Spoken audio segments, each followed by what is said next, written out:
Wow. We got something.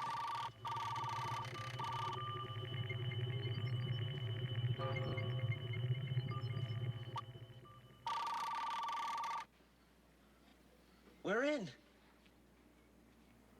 It thinks I'm Falcon. Hello. Shall we play a game? Oh. I think I missed him. Yeah, weird, isn't it? Yeah. Love to. How about global thermonuclear war?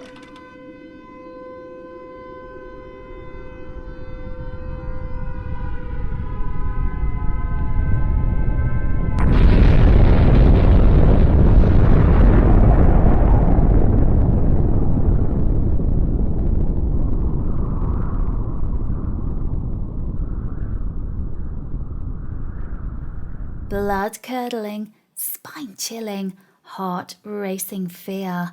You are now listening to Dark Waters, the King of Horror.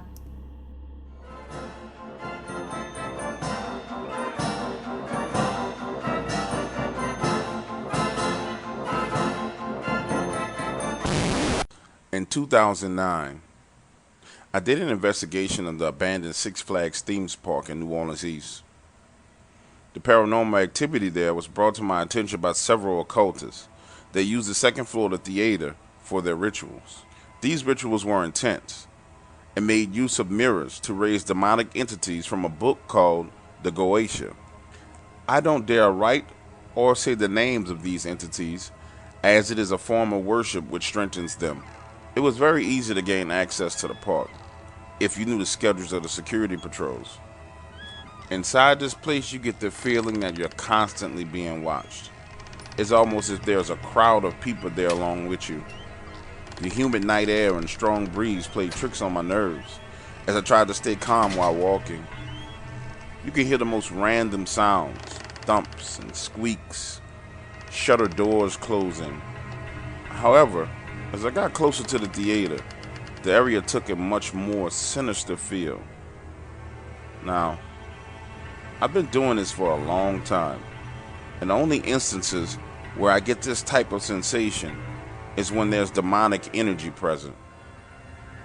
The double French doors to the theater were already open, as if the building itself was waiting just for me. This is where I should have followed my gut instincts and called off this investigation, because looking up to the second floor balcony, I saw a huge orb of light move past the window.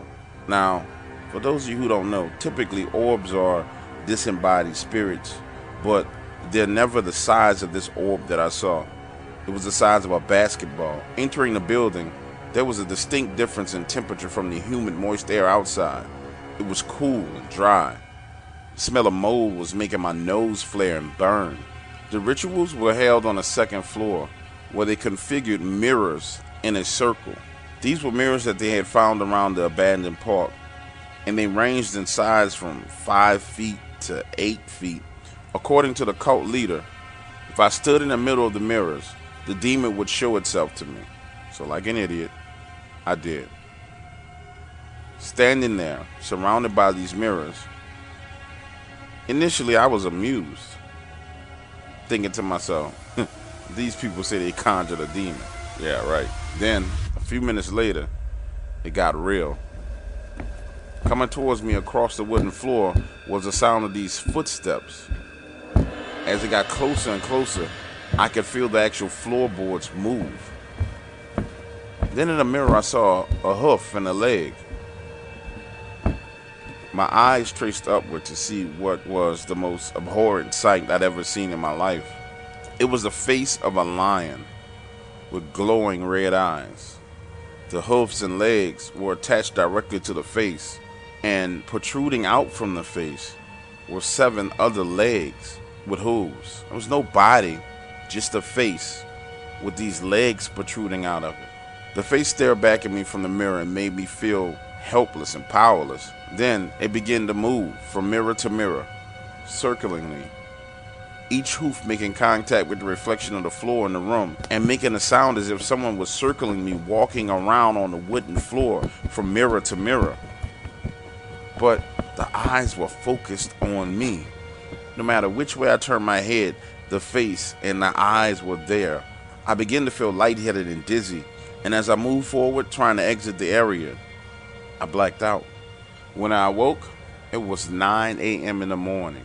A beam of light from one of the holes in the roof of the building shone directly on the center of my forehead. Coming to my senses, I ran out of the building. When I reached my car, I found scratch marks all over my body. But that was not all. I used my cell phone to provide light last night. When I looked at my phone, there was a voice recording. Strange thing is, I don't remember pressing record on my phone.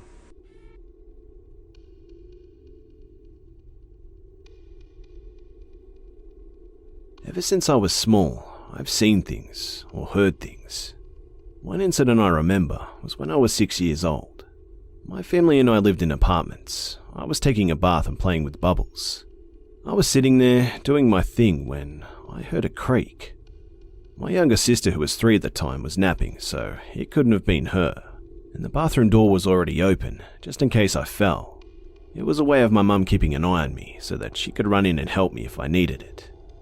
I looked at the small space between the wall and the door, and there was a body figure. I don't know why, but I thought it was my cousin, which doesn't make any sense because this thing was red. Just red with no face.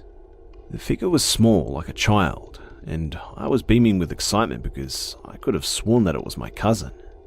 I quickly stood up and grabbed my towel and opened the door wide, and there was no one there. I walked around our small apartment, calling out his name. My mum yelled back, saying, "Gazelle, he isn't here. Do you want me to call your aunt to bring him?" I felt confused because I could have sworn I saw someone. No, Mummy, it's okay," I yelled and ran to my room, which I share with my older brother. At that particular time in my life, I hated being alone. I would hear whispers whenever I was awake and my older brother was asleep. Every now and then, I would run to his bed and beg him to let me sleep with him. And I also hated having the closet door open, because whenever it was, I always had these nightmares, and I would wake up and see a shadow. So fast forward to when I was 9. We moved into a bigger place because our school was pretty far away from where we used to live. I was staying at my grandma's place, who lives down the street from mine. Everyone in my family could honestly admit that they didn't feel comfortable there. I woke up in the middle of the night. My grandmother had a glass CD case, and in the reflection of it, I saw a figure staring back at me. This thing was completely black. I couldn't scream and I couldn't move. I laid frozen, not knowing what to do. Eventually, after blinking a few times, the thing just disappeared. I sat there looking around my room, but nothing was there. A few days later, my family and I finally unpacked our things. I don't know why I did this, but I grabbed a chair and placed it under the door frame.